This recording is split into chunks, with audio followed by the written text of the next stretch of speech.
What is up guys, another day, another vlog. So exactly 10:40 in the morning, andito tayo sa likod ng bahay ulit. At syempre papastol na rin natin tong alaga nating kambing. And for today's video, update ko kayo dun sa iba pa nating mga alaga, like yung mga bibi, yung ating mga manok. So keep on watching and let's go. So guys, itong sa likod ng bahay, tali ulit natin itong si Tenga. Pero bago natin siya itali, papakita ko yung kinakain niya ngayong umaga.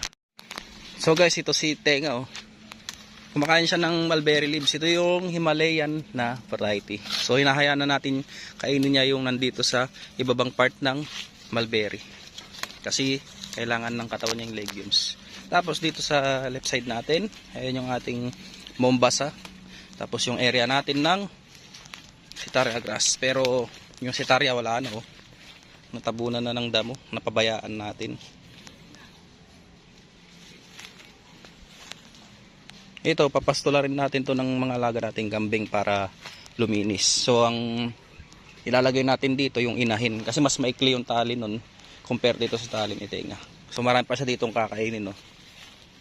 Kaya nitong mga damong to yung last time yung binanggit ko sa ating previous vlog. Parang kangkong, gustong gusto ng mga alaga nating kambing. By the way, yung iba nga pala nating alaga, malapit na naman talagang manganak. Yung nabanggit natin last time, January. Yung mga bower natin, hindi natin alam kung ano exact date ng panganganak nila. So kinross na lang din natin dito. Kung magkaroon man ng marami tayong maproduce na anak nitong si Tenga, hanap tayo ng kasop na bulugan. Kasi hindi pwedeng wasted niya yung mga anak niya. So mag-i-inbreed siya, oh. Okay, gustong gusto, ah. Gustong gusto yung dahon ng mulberry. So exactly 2.5 weeks na ata natin tong pinapastol dito, or magti 3 weeks na pala, kasi nga sinasanay na rin natin sila. Unti-unti nagkakaroon na ulit ng laman yung katawan niya. Medyo payat kasi talaga siya, oh. Mas okay din kasi talagang nabibilad yung mga alaga natin, lalo sa umaga. Ayan guys, lumipat siya ng lugar. So guys, dito na siya sa may pastulan niya, nakatali siya. At merong yug nga dito na hindi naubos, oh. Ginangat-ngat niya. Tapos update tayo dito sa mga tanim natin. Purple nipper wala na, oh. Hindi na tumaas. Pansinin niyo, hindi niya pinapansin compared dun sa pakchong, oh. Yung pakchong napudpud na. Oh. Yung pakchong variety mas gusto nila kaysa yung purple nipper. Magaspang kasi masyado yung purple nipper, eh. Pero tong pakchong malambot yung dahon. Ayan, oh. Yung mga andito sa baba. Ito pag tinumba natin to, kakainin niya to, eh. Ano, pinupudpud niya yung bandang dulo. Ito pa medyo pakapal pa. Sana ano niya to, ubusin niya tong dahon dito para hindi tayo mahirapan maglinis. Kasi habang tumatagal, oh, pumapangit yung tubo pag hindi nalalagyan ng abono. Itong mga to nagsitumbahan na rin, oh. Sa bandang likodan meron pa tayong mga pakchong. Pakita pa natin. Yun yung hindi natin na-harvest. So tumaas na sila ng tumaas. Pumangit na rin yung tubo niya. And dito pala yung ano, oh, yung ating mulatto grass. Kinakain niya rin, pero matibay kasi ito pag grazing area. Ito nagsusurvive talaga to, summer or tag-ulan.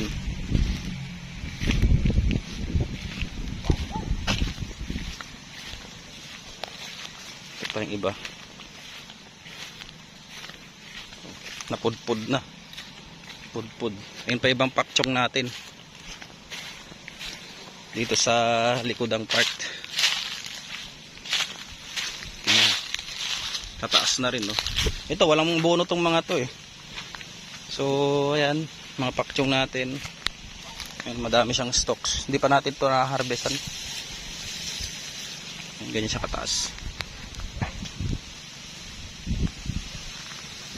Kapal pa yung pakchong natin. Kung meron nga lang tayong chopping machine na mas maganda, yung kayang i-chop yung ganito katigas, pwede lahat yan, eh. Kaso wala tayo. Napakita pa natin yung iba nating mga alaga bukod sa kambing. Yung update sa ating mga bibi, marami na rin sila ngayon. Init na. Titingin-tingin mo, teka. Iwan ka muna dyan. Ito pa yung mga stocks ng nipper natin. Panggatong. Wala pa kasi tayong buyer ulit eh. Tapos dito sa right side yung mga tanim nating Madre Agua. Meron pa dun sa gilid tinanim na airpot. Tapos yung ating mulatto grass. Ito, mamaya i-harvest natin to kasi makapal na naman. Mabilis lang tumubang mulatto grass eh. Yan. Ito sila. Tataas. Hanggang almost bewang ko na nga ata yung height nitong iba eh. Yan o. Yung bewang. Tsaka makapal siya. Bilis lang din yung tumubo. Ganda to kasi nagmumultiply. Daming lamok.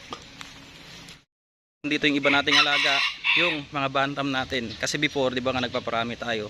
So ang ginawa natin is pinakawalan na lang natin sila. And yung improvement sa katawan nila, tsaka sa balahibo is malaking difference. Unlike before kasi pag nakakulong lang, gaya ng mga alaga nating kambing, hindi sila masyadong nakakain ng mga gusto nila. Ito parang scavenger na sila.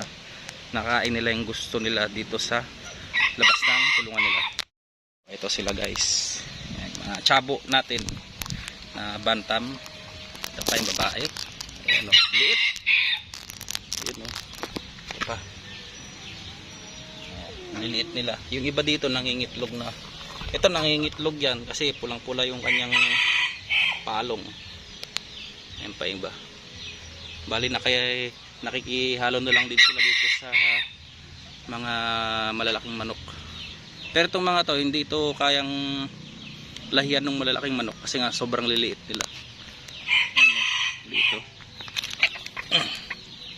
Ayan o, liit. Ito lang siya kaliit. Ayan. Oh, hello. Ang liit. Oh.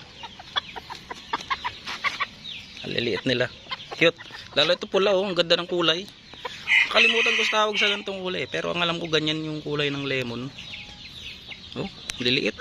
Ang ganda. Yung pa iba. Tapos wala dito eh. Ayan, ayan, puti. Ayan. Hindi ko alam kung yun kanina. Iba pa pala, maraming tayong puting mga bantam.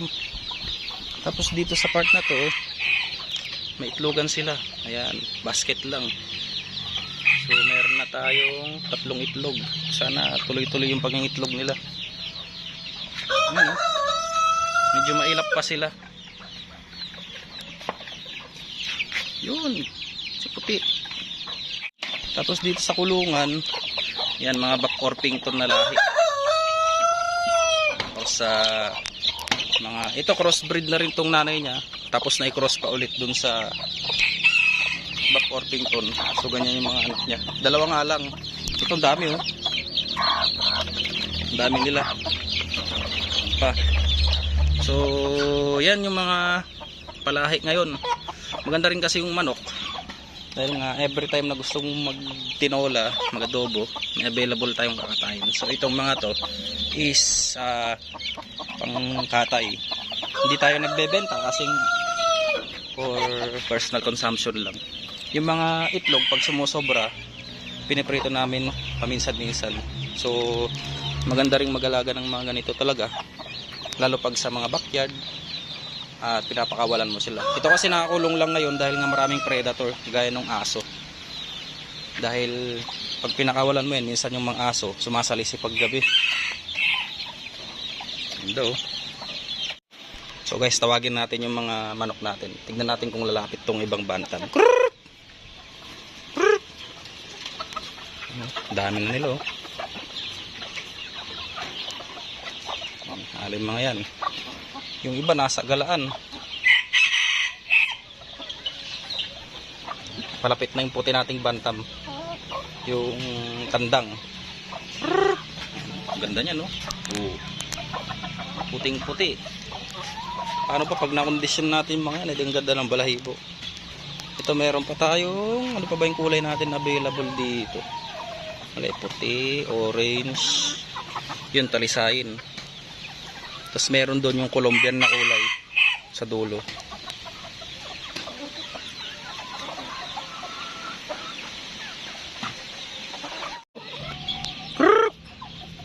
Takot na sila dito sa malalaking breed. Ayun yung maliliit nandun sa kabila. Ayun. Liliit nila oh, compare mo dito sa size ng mga malalaki. Ito yung tandang nila oh. Oh, liliit, 'di ba? Oh, liliit. Ito inahin no. Tingnan mo yung height. Paano niya maasawa yung mga 'yan? Liliit.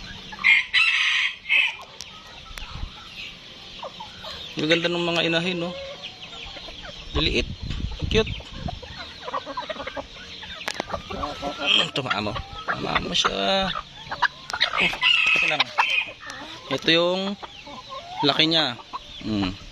Napakaliit. Compare mo sa tandang na malaki. Oh, layo.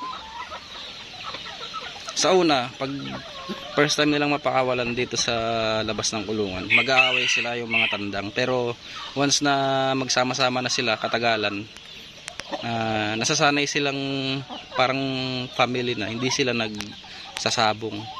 So kaya rin natin ginawa yung ganito, mas okay talaga na nakakain nila yung gusto nila dito sa labas. May mga insekto, damo, tapos syempre pinapakain natin, so mas gaganda yung katawan nila. Itong mga to dati talagang wala na eh, parang mamamatay na, kaya nag-decide na pakawalan. Nag-improve naman yung katawan nila. Itong mga to namamatay na rin to dati eh. Ito tandang natin, matanda na rin yan. Itsura nya ang liit sila oh. Diba? Ganda, gandang tignan. Ay, yung dalawa oh. Ganda ng puti.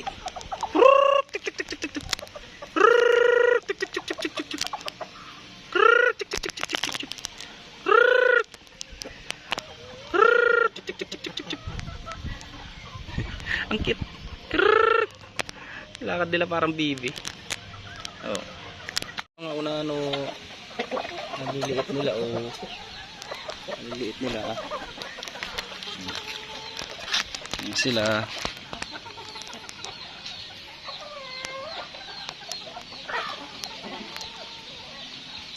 Ayaw lumapit ng iba. Ba't kaya? Ito magandang inahin oh. Tingnan niyo yung kulay. Possible na nangingitlog na rin to kasi bagsak yung bandang puwet nyo.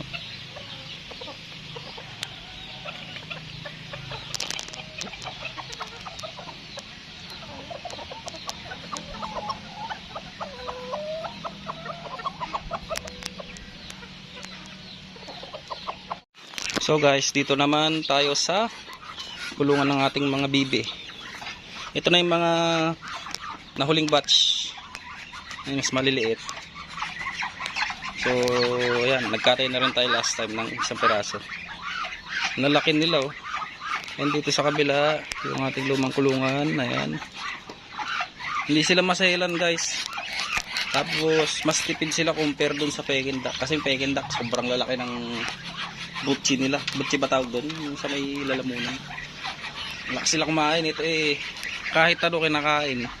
Kahit nga yung ipa, talagang kinakain nila. Kasi panunaw nila. Yung pinakauna nating breeder, ayun, yung Barako Laga na airpot. Tapos may isa pang Barako. Ayun, hindi ko sure kung yun o yun, pero feeling ko ito. Ayun yung una nating Barako. Tapos yung itlogan nila, tignan nyo naman, no? Ayaw nila ng magandang itlogan. Kasi dito sa side nila, maganda itlogan dito. Ayaw nila.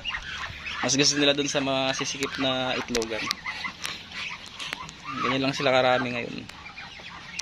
Ang pinapakain sa kanila is feeds, darak, ano pa ba? Mga dahon-dahon, mulberry, madre agua. Tapos minsan yung ipa nga nabanggit ko, dinudot-dot nila dyan sa lupa pag naglagay sa airpot dun sa may part na may tubig. Kasi kailangan din may ipa yan para na-absorb niya yung dumi, yung amoy ng dumi. Pero minsan itong mga alaga, kinakain nila ipa. Hindi ko alam ba't sobrang lakas ng panahon nila. Yung pa iba oh. Oh. Ang dami na. So guys, yan lang ating video for today. And see you next time sa ating next vlog. And Happy New Year sa inyong lahat. Peace yo.